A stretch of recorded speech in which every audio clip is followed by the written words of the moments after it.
საკუთრებისა და შრომითი უფლებები ეს ის საკითხებია, რომლებზეც არასამთავრობო ორგანიზაციებს მუშაობა 2013 წელს მოუხდათ. პროცესის ერთ-ერთი აქტიური მონაწილე დემოკრატიის ინსტიტუტი იყო.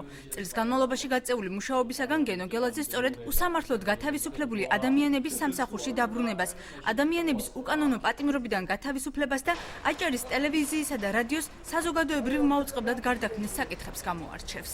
2013 წელი განსაკუთრებით იყო საინტერესო და მნიშვნელოვანი აჭარის ტელევიზიის და რადიოსთვის, რამაც სწორედ აი ამ წელში მოხერხდა ბოლო წლების განმავლობაში მოუგვარებელი სტატუსისა თუ უსტატუსობის პრობლემა და უკვე დაიწყო საზოგადოებრივი მაუწყებლის სტატუსით მაუწყებლობა. ხო, ეს არის ძალიან მნიშვნელოვანი. წარმატებული кейსები იგივე ხო არის ძალიან ბევრი, რომელიც კონკრეტული მოქალაქეების უფლების დაცვას უკავშირდება. ეს იყო იგივე სამსახურში აღდგენები, იგივე ქონების დარეგისტრირება, იგივე პატიმრობიდან და გათავისუფლება და ასე შემდეგ. რეალური არჩევნების გზით მოსული ხელისუფლება, მასშტაბური ამინისტია და ასევე რეგიონის საზოგადოებრივი მაუწყებელი.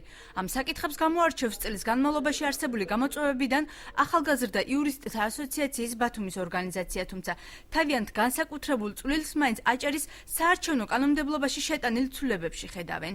აჭარის საარჩევნო კანონმდებლობაში ცვლილებები აჭარის ავტონომიური რესპუბლიკის უმაღლეს საარჩევნო კომისიის პოლიტიკური ნიშნით დათხოვნის მცდელობა ჰქონდა უმაღლეს საბჭოს, რაც მთავრობის თავმჯდომარემ აჭარის ვეტო დაადო და შემდეგ ეს მოვლენები ყველასთვის ცნობილია.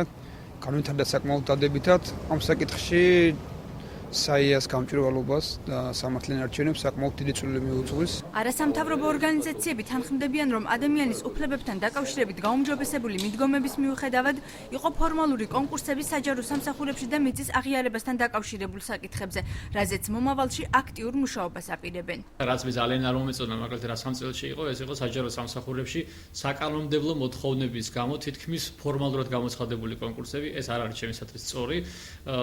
ჩვენ იგივე ქონდა გარკვეული მიმართულებებით მუშაობა ამ კუთხით და ძალიან მნიშვნელოვანი ამბავი, რომელიც წელს მოუგვარებელი დარჩა და ეხება სამართლიანობის აღდგენას საკუთრებასთან მიმართებაში, იგივე გონიოელების გახმაურებული ამბავი, იგივე გოდერძის უღელტეხილზე ათობით და ასობით ოჯახის ქონება, რომელიც სახელმწიფოს აქვს დარეგისტრირებული და რომელიც გასულ წლებში ვერ მოგვარდა და ეს წმინდანარი წელი არ იყო ამისთვის ან საკმარისი, ან არ ვთქვათ სწორად შერჩეული მეთოდები, რომ მოგვარებული იყო ხალხის პრობლემა.